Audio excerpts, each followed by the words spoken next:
Hello everyone, मेरा नाम शंकर कुशवाहा है और आज हमारा आपका मुलाकात बहुत दिनों बाद हो रहा है लाइव। तो आज हम बात करेंगे किसके बारे में, क्या नाम है, मौर्य वंश के बारे में। और सबसे पहले आपका आरंभ गुरु में आपका स्वागत है। और बीपीएससी का एग्ज़ाम डेट आ चुका है, तो मन लगा के पढ़िए और क्लासेस को कंटिन्यू करते रहिए।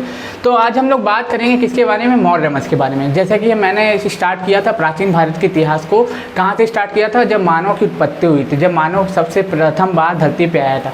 फिर उसके बाद हमने बात की थी किसके बारे में, ऋग्वैदिक काल के बारे में। फिर सबसे पहले हमने बात की थी किसके बारे में, सबसे पहले बात की थी मानव की उत्पत्ति के बारे में। फिर सिंधु घाटी सभ्यता के बारे में, सिंधु घाटी सभ्यता के बाद ऋग्वैदिक काल, फिर उत्तर वैदिक काल। फिर हम लोग 16 महाजनपदों के बारे में हमने बात की थी, 16 महाजनपदों के बारे में हमने बात की थी। उसमें 16 महाजनपदों में हम लोगों ने मगध पर शासन करने वाले सभी राजाओं के बारे में पढ़ा था, जैसे हर्यक वंश, शिशुनाग वंश, नंद वंश। फिर उसके बाद हमने सेल्यूकस सिकंदर के बारे में पढ़ा था।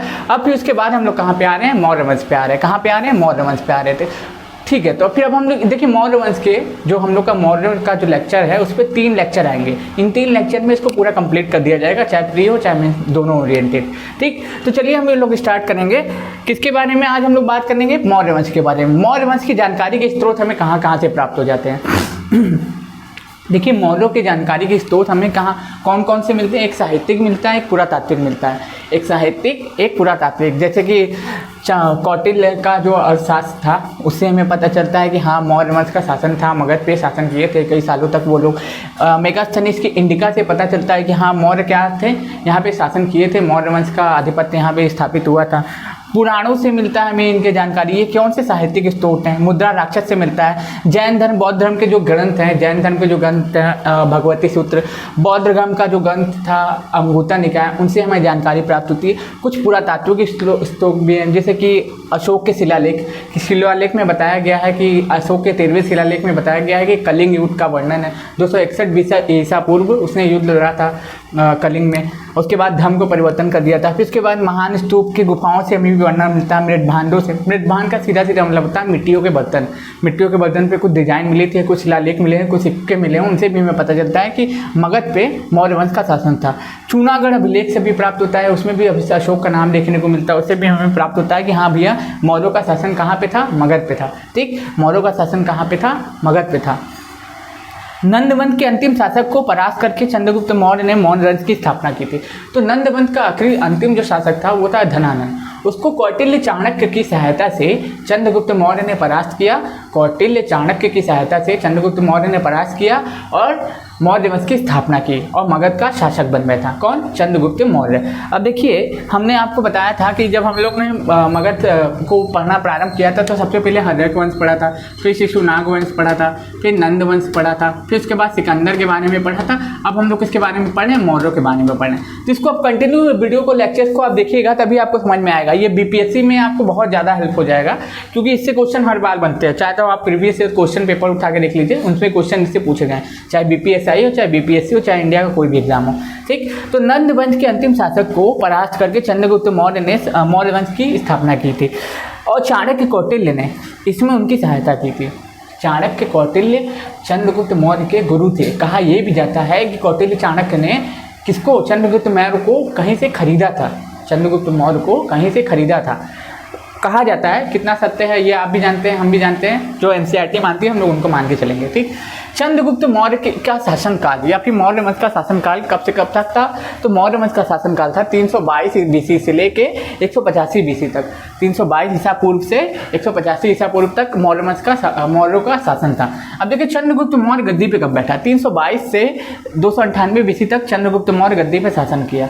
ठीक, बौद्ध धर्म, जैन ग्रंथ, और मैं इसे क्षत्रिय कहा गया है, जो बौद्ध धर्म है और जैन ग्रंथ है। जैसे बौद्ध धर्म क्या था है, बौद्ध जो ग्रंथ है उसका नाम क्या था, अंगुत्तर निकाय। बौद्धों का जो पवित्र ग्रंथ था उसको क्या बोलते हैं, अंगुत्तर निकाय। और जो जैनों का पवित्र ग्रंथ था उसको बोलते हैं भगवती सूत्र। क्या बोलते हैं, भगवती सूत्र। उसमें इसे क्या कहा गया है, क्षत्रिय कहा गया है। लेकिन मुद्रा राक्षस में जो कल्हाड़ द्वारा लिखी गई है उसमें कहा, मुद्रा राक्षस में और पुराणों में इसे शूद्र कहा गया है। अब जाहिर सी बात है, आप एक चीज़ कॉमन लगाइए, दिमाग लगाइए। चाणक्य, कौटिल्य चाणक्य था क्या, एक ब्राह्मण था, एक था वो ब्राह्मण। अब ब्राह्मण कभी भी शूद्र को शिक्षा तो देगा नहीं, आप दिमाग लगाइए, ब्राह्मण जो है कभी भी शूद्र को शिक्षा तो देगा नहीं, क्योंकि उस समय वैसे भी समाज में कुरीतियाँ बनी हुई थी। तो चंद्रगुप्त मौर्य को शिक्षा तो कदापि वो देने वाला था नहीं। कौन? कौटिल्य चाणक्य। तो ये तो हम लोग झुठला सकते हैं कि मुद्रा राक्षस में इसे शूद्र कहा गया है। तो ये क्वेश्चन बन सकता है कि किसमें चंद्रगुप्त मौर्य को शूद्र कहा गया। तो मुद्रा राक्षस के अनुसार इसे शूद्र कहा गया, लेकिन अगर वे बौद्ध ग्रंथ और जैन ग्रंथ को प्रामाणिक स्रोत के रूप में हम लोग उपयोग करते हैं, जैन ग्रंथ और बौद्ध ग्रंथ को प्रामाणिक स्रोत के रूप में हम लोग प्रस्तुत करते हैं, तो उसके अनुसार इसको हम लोग झुठला सकते हैं। ठीक, जस्टिस ट्रोपी ने इसे सेंड्रोकेटस कहा है और प्लूटार्क ने इसे एंड्रोकोटस कहा है। विलियम्स जोन्स नामक एक क्या था, अंग्रेज था, इसने इसकी पहचान की थी कि इस पे किसका नाम लिखा हुआ है, इन सभी जगह पे चंद्रगुप्त मौर्य का ही नाम लिखा हुआ है। ठीक, विलियम जोन्स। सेल्यूकस निकेटर के साथ इसने युद्ध लड़ा, वही सेल्यूकस निकेटर जो सिकंदर का सेनापति था, वही सेल्यूकस निकेटर जो सिकंदर का सेनापति था, और इसी की पुत्री हेलेना से इसकी शादी हुई थी। इसी की पुत्री हेलेना से इसकी शादी हुई थी। इसी का जो है राजदूत बनकर मेगास्थनीज चंद्रगुप्त मौर्य के दरबार में आया था। तो सेल्यूकस निकेटर का ही राजदूत बन के मेगास्थनीज चंद्रगुप्त मौर्य के दरबार में आया था। वही मेगास्थनीज जिसने पुस्तक लिखी है कौन सी, इंडिका। जिसने पुस्तक कौन सी लिखी है, इंडिका। जिसने पुस्तक कौन सी लिखी है, इंडिका। याद रखिएगा। प्लूटार्क और जस्टिस के अनुसार, प्लूटार्क जस्टिस एक बहुत बड़े इतिहासकार हैं, उन्होंने कहा है कि चंद्रगुप्त मौर्य ने 6 लाख की सेना लेके पूरे भारत को रौंद डाला। प्लूटार्क जस्टिस ने कहा है कि चंद्रगुप्त मौर्य ने 6 लाख की सेना लेके पूरे के पूरे भारत को रौंद डाला। तो कुछ अतिशयोक्ति भी है और कुछ सत्य भी है, क्योंकि सेना तो थी, 6 लाख थी कि नहीं पता, लेकिन सेना तो थी, 100% सेना थी, तभी उसने भारत पे शासन किया लंबे समय तक। ठीक, फिर उसके बाद चंद्रगुप्त मौर्य का अंत किस तरीके से होता है, तो चंद्रगुप्त मौर्य ने अपना पूरा वैवाहिक जीवन व्यापन कर लिया था, अपना शासन प्रशासन अच्छे से चला लिया था, कई सालों तक शासन कर लिया था। अंतिम समय में उसने कर्नाटक के श्रवणबेलगोला की पहाड़ी में, बेसिकली वो किस धर्म को मानता था, वो जैन धर्म को मानता था। चंद्रगुप्त मौर्य कौन से धर्म को मानता था, जैन धर्म को मानता था। तो कर्नाटक में एक श्रवणबेलगोला की पहाड़ी है, क्या है, कर्नाटक में श्रवणबेलगोला की पहाड़ी है। श्रवणबेलगोला की पहाड़ी में चंद्रगुप्त मौर्य ने क्या किया था, अपनी अंतिम सांसें ली थी। जैनों का एक विधि होती है जिसको बोलते हैं संलेखना विधि। जैनों की एक विधि होती है जिसको क्या बोलते हैं, संलेखना विधि। उस विधि के तहत क्या किया जाता है कि भूखे प्यासे रह के अपने प्राणों को त्याग दिया जाता है। तो उस विधि के द्वारा चंद्रगुप्त मौर्य ने श्रवणबेलगोला की पहाड़ी में संलेखना विधि से अपने प्राणों का त्याग किया। फिर उसके बाद इसका जो अगला पुत्र बनता है वो 1 नंबर का बोल सकते हैं कि नशेड़ी टाइप का था, कुछ ज़्यादा अच्छा कार्य तो नहीं किया, लेकिन उसको कई उपाधियाँ मिली हैं, तो उनसे क्वेश्चन बनता है। ठीक, तो इसका अगला पुत्र जो रहता है बिंदुसार रहता है। एक मैंने बिंबिसार बताया था, बिंबिसार और बिंदुसार दोनों अलग अलग है, आप लोग याद रखिएगा। बिंदुसार और बिंबिसार दोनों अलग अलग शासन हैं, दोनों ने मगध पे शासन किया है, याद रखिएगा। बिंबिसार जो था हर्यक वंश का संस्थापक था और बिंदुसार चंद्रगुप्त मौर्य का पुत्र था, याद रख लीजिएगा। अब हम लोग किसके बारे में पढ़ेंगे, बिंदुसार, ना कि बिंबिसार के बारे में। तो बिंदुसार जो है 298 से 273 BC तक शासन किया। ये आजीवक संप्रदाय को मानता था। कौन से संप्रदाय को मानता था, आजीवक संप्रदाय को मानने वाला ये शासक था। इसी ने आजीवक संप्रदाय के लिए बर्बर की गुफाओं का निर्माण अशोक करवाता है, ये नहीं करवाता, अशोक करवाता है, याद रखिएगा। ठीक, इसकी उपाधि क्या थी, अमित्रघात शत्रु विनाशक के नाम से इसे जाना जाता था। अमित्रघात या शत्रु विनाशक के नाम से इसे जाना जाता था। अमित्रघात या शत्रु विनाशक के नाम से इसे जाना जाता था। किसे, बिंदुसार को। बिंदुसार को अमित्रघात या शत्रु विनाशक के नाम से जाना जाता था। जैन ग्रंथों में इसे सिंहसेन भी कहा गया है। जैन ग्रंथों में इसे सिंहसेन भी कहा गया है। जैन ग्रंथों में इसे सिंहसेन कहा गया है। तक्षशिला में इसने 2 विद्रोह हुए थे, उसको शांत करने के लिए पहले सुसीम को भेजा, बाद में अशोक को भेजता है, जो कि अशोक इसमें सफल रहता है। सीरिया के शासक एरियोकस से इसने सूखे अंजीर और दार्शनिक की मांग की थी। सीरिया के शासक इसके एरियोकस से इसने सूखे अंजीर और दार्शनिक की मांग की थी। 1 नंबर का क्या था, दारूबाज था, हम बोल सकते हैं 1 नंबर का दारूबाज था, थोड़ा नशेड़ी टाइप का था। ठीक, मिस्र के राजा फिकाडेल्फ्स का राजदूत डायनोसिस इसके दरबार में आया था। पूछता है कि बिंदुसार के दरबार में आने वाला व्यक्ति कौन था, तो कौन था, डायनोसिस। किसका राजदूत बन के आता है, फिकाडेल्फ्स का। ठीक, फिर इसके बाद अगला जो शासक आता है, इसके बाद जो अगला शासक आता है उसका नाम क्या रहता है, इसके बाद जो अगला शासक आता है उसका नाम रहता है अशोक, जिसने अपने 99 भाइयों की हत्या करके गद्दी को प्राप्त किया था। बौद्ध ग्रंथ, जैन ग्रंथों में इसका प्रमाण मिलता है कि इसने अपने 99 भाइयों की हत्या करके चंद मौर्य वंश का अगला शासक बना था।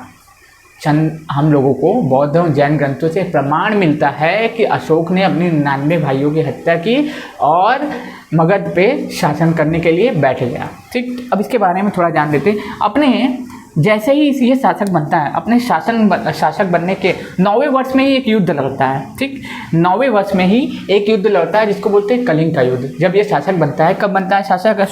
अशोक शासक बनता है 269 बीसी में और 232 बीसी तक रहता है। और 261 बीसी में अपने राज्याभिषेक के 9वें वर्ष में ये कौन सा युद्ध लड़ता है? कलिंग युद्ध लड़ता है।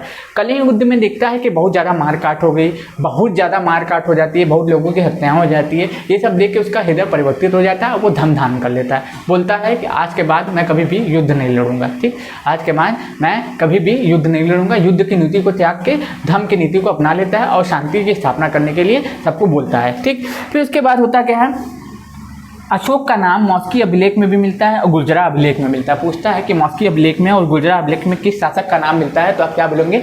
अशोक का नाम मौस्की अभिलेख और गुर्जरा अभिलेख दोनों जगह से प्राप्त होता है। पहले ये अवंती का राज्यपाल था। जब तक ये शासक नहीं बना था मौर्य वंश का, अगला जो है सम्राट नहीं बना था, जब तक ये गद्दी पे नहीं बैठा था, तब तक ये क्या था? अवंती का राज्यपाल था। वही अवंती आप जानते होंगे कि 16 महाजनपदों में से एक था।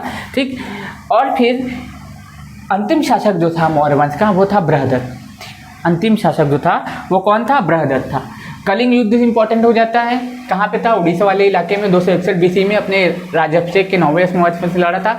धर्म की नीति का अपनाया था कब? कलिंग युद्ध के बाद। चंद्रगुप्त मौर्य इस वंश का सबसे महानतम शासक था। उसके बाद अगर कोई महान शासक बोलता है, अगर कोई बनता है तो वो कौन बनता है? अशोक बनता है। अपनी नीतियों के कारण सांची का स्तूप का निर्माण करवाता है, कई सारे स्तूपों का निर्माण करवाता है। उसमें से एक स्तूप हम लोग के बनारसी में भी है, सारनाथ स्तूप, वो भी अशोक ही बनवाता है। तो कई सारे स्तूपों का निर्माण करता है और धर्म की नीति को अपनाता है। इससे अशोक काफ़ी फेमस हो जाता है। ठीक, तो इसके ऊपर इसके ऊपर जो था बौद्ध धर्म का खासा प्रभाव था, लेकिन सभी धर्मों का सम्मान करता था। जैन धर्म को भी सम्मान करता था, आजीवक संप्रदाय को भी सम्मान करता था, और क्या नाम है, शैव संप्रदाय को भी सम्मान करता था। सभी धर्मों को बराबर से देखता था, लेकिन ज़्यादातर इसका खिंचाव किसके तरफ था? बौद्ध धर्म की ओर था। ठीक, तो मैं आशा करता हूँ ये वीडियो आपको पसंद आया होगा। अगर पसंद आया तो आप इस वीडियो को 2 बार 3 बार जरूर से देखें और लाइव देखें, और इसका अगर PDF चाहिए हो तो हमारे टेलीग्राम ग्रुप को ज्वाइन करें। धन्यवाद।